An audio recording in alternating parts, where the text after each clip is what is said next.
O Produtor Quer Saber de hoje vai falar de uma mudança que tem preocupado os produtores rurais. A Secretaria de Aquicultura e Pesca, que estava no Ministério da Agricultura, foi transferida para o Ministério da Indústria, Comércio Exterior e Serviços. E para falar sobre esse assunto, eu recebo aqui no estúdio o presidente da Comissão Nacional de Aquicultura da CNA, Eduardo Ono, está aqui com a gente. Muito bom dia, seja bem-vindo, Eduardo. Bom dia a todos. Então, primeiro vamos contextualizar um pouco da história para chegar até aí, porque o Ministério, primeiro era um Ministério, tinha status de Ministério, né, da Agricultura. Como é que foi a criação deste Ministério e a chegar à Secretaria, essa história toda? Na realidade, o setor pesqueiro, né, onde a aquicultura também está inserida, ela já tinha alguma instituição dedicada a isso desde a época da Superintendência do Desenvolvimento da Pesca, a chamada SUDEP, né, que depois, com a sua extinção, esse setor de pesqueiro ficou um tempo à deriva, passou pelo Ministério do Meio Ambiente, atrelado ao IBAMA, aí depois foi para o Ministério da Agricultura, na forma de um departamento, então era chamado de DPA, que era o Departamento de Pesca e Aquicultura, onde permaneceu durante alguns anos, até a criação da Secretaria Especial de Aquicultura e Pesca, chamada SEAP, que estava atrelada com uma secretaria, estava atrelada à Presidência da República e que depois recebeu o status de ministério, passou a ser o Ministério da Pesca em Aquicultura, onde, na realidade, o setor passou a ter, de uma forma, um olhar mais especial. Mais visibilidade. Exato, né? Mais visibilidade, passou a ter um orçamento próprio, que até então também não tinha um orçamento próprio, o setor.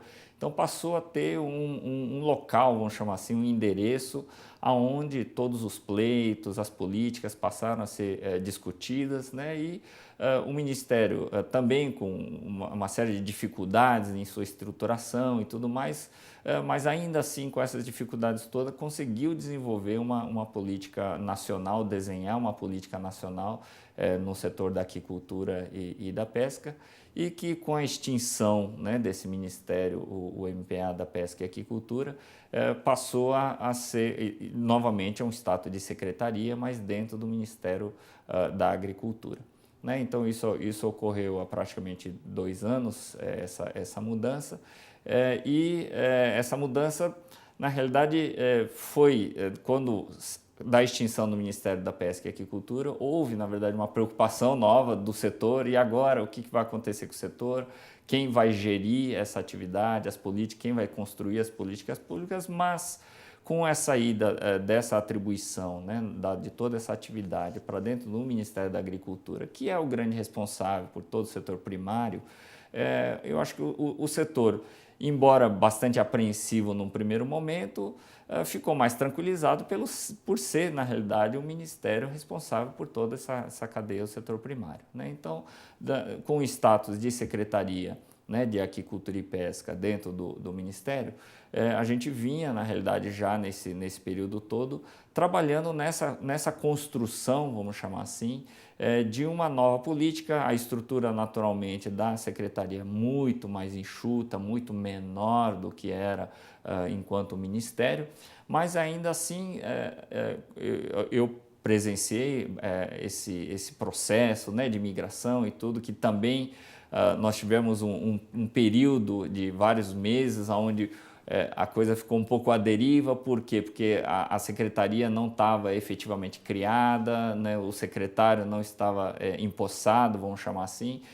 Então a atividade ficou dispersa dentro do próprio Ministério da Agricultura durante muitos meses, até que se criou definitivamente a Secretaria de Aquicultura e Pesca, e que a gente vinha desde essa transição atuando de uma forma bastante próxima a eles, na discussão de, ok, né? Então se o governo vai novamente reconstruir uma estrutura, vamos chamar assim, administrativa, para organizar, ordenar e definir as políticas públicas de fomento, de fiscalização, né, do que for, que atinge o nosso, né, que abrange o nosso setor, a gente passou a ter essa discussão muito mais próxima, com o secretário, com toda a equipe técnica do Ministério e principalmente com as outras áreas do Ministério da Agricultura que já eram responsáveis por exemplo, para dar um exemplo, pela sanidade animal. Então, a sanidade animal sempre foi papel do Ministério da Agricultura, ele só foi destacado, a parte de pesca e aquicultura foi destacada desse processo enquanto tinha status de Ministério da Pesca, né? Mas quando retornou ao Ministério da Agricultura, a atividade simplesmente foi inserida novamente dentro do setor de sanidade animal. Então, na realidade, nesse processo não existe nenhum, vamos chamar assim, nenhum trauma na mudança, porque é uma cadeia que estava, na realidade, em outro ministério específico, dedicado à aquicultura e pesca, e que foi novamente incorporada às demais cadeias animais, onde tem todo um rol de políticas e discussões nacionais e internacionais que a aquicultura, o pescado, não poderia também ficar longe disso, né? Então, na realidade, quando a gente pensa, imagina, né, nessa reintegração ao Ministério da Agricultura, eu acho que não haveria uma grande preocupação, porque apesar de existir sempre um lapso de tempo até todas as estruturas se acomodarem, né, o quadro ser definido, todos os processos novamente estabelecidos e tudo mais, não haveria nenhum grande problema, vamos chamar assim, em mantê-lo dentro do Ministério da Agricultura. E como é que o setor viu essa mudança, essa nova mudança, né? Essa última mudança, digamos assim? Exato. O setor foi pego de surpresa até um certo ponto, embora nós tivéssemos ouvido alguma conversa extraoficial em relação a essa possível mudança, é que nós mesmos acreditamos que era mais boato do que um fato, porque era uma coisa tão estranha que nós mesmos imaginamos, não, isso deve ser boato, porque não é possível que alguém possa estar imaginando a migração do setor mais um processo primário, exatamente, mais um processo de ruptura, né?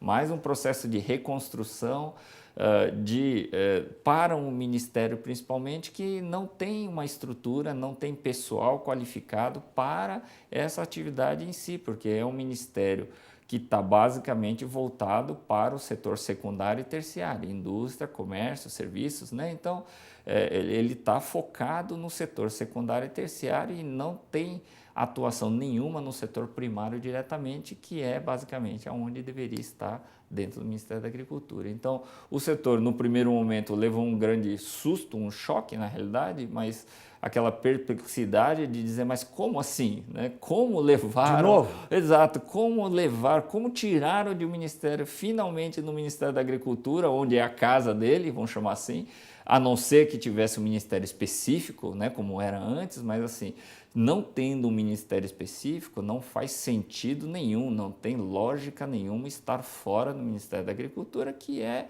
o grande responsável, sempre foi o grande responsável por toda a atividade primária, né? Então, é lá onde estão inseridas todas as políticas de sanidade, de crédito, de seguro, né? Políticas na área de comercialização voltada ao setor primário, né?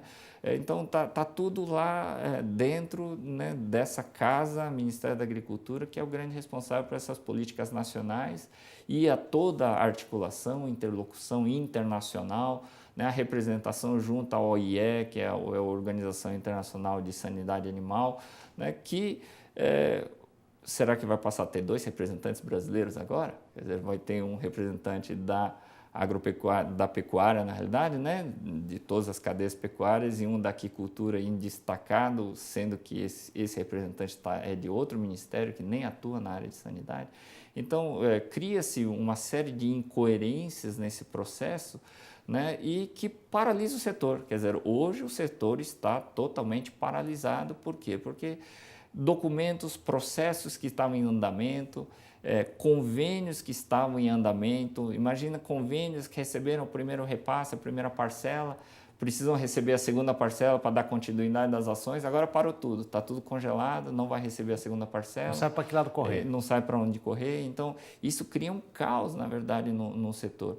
A própria CNA, nós temos alguns projetos que foram construídos em conjunto com o Ministério da Agricultura, uma delas que é um dos grandes projetos desse ano, que iniciou no finalzinho de 2016 e está sendo expandido nesse ano de 2017, mas um programa contínuo, não é um programa, não é um projeto de 1 ano, 2 anos, mas um programa contínuo na área de sanidade, de acompanhamento do status sanitário das produções de formas jovens, né, que são os chamados alevinos, no caso do peixe. E é um projeto que está sendo, na realidade, um projeto piloto que foi iniciado no final de 2016 e está sendo conduzido em 2017, que é um projeto conjunto entre a CNA e o Ministério da Agricultura, onde a CNA está pagando as custas desse projeto, desse programa inicial ou desse projeto piloto. Dentro dessa parceria. Né? Dentro dessa parceria, mas que precisa dos fiscais agropecuários, né, lá nos estados, que são do Ministério da Agricultura. A gente tem nessa parceria a busca de amostras e tudo mais é feito com o veículo oficial do Ministério dentro desse projeto em conjunto e tudo mais, que agora nós estamos numa situação que tá parado, sem a gente saber o que fazer, como fazer. Nós estamos tentando viabilizar... Que o staff técnico está ali, né? Exatamente, o staff, né, lotado nos estados, dentro das superintendências federais de agricultura no estado, que a partir do momento do decreto diz, bem, agora não é mais a nossa atribuição. Então, eles não têm nem como justificar continuar as ações de campo, né, as idas a campo. Isso sendo requer custo, né? Exatamente isso, né? Então, sendo que tiraram essa atribuição deles, só que é um projeto que não pode parar, ele tem coletas mensais e é um projeto que não pode ser simplesmente interrompido. Então retomamos daqui a 1 ano, quer dizer, isso tem um horizonte temporal importantíssimo. Então, isso é um exemplo entre são vários dados, outros. São informações. Exato, né? Então, é um exemplo dentre muitos exemplos de processos que sofrem interrupção, sofrem ruptura, muitos deles até cancelados são nesse processo, até que se construa uma nova diretriz, uma nova política nesse outro ministério. Então, isso só traz prejuízo ao setor. Presidente da Comissão Nacional de Agricultura da CNA, Eduardo Ono, nós vamos fazer um breve intervalo. Nós já retornamos com o segundo bloco do Produtor Quer Saber. É um instante só.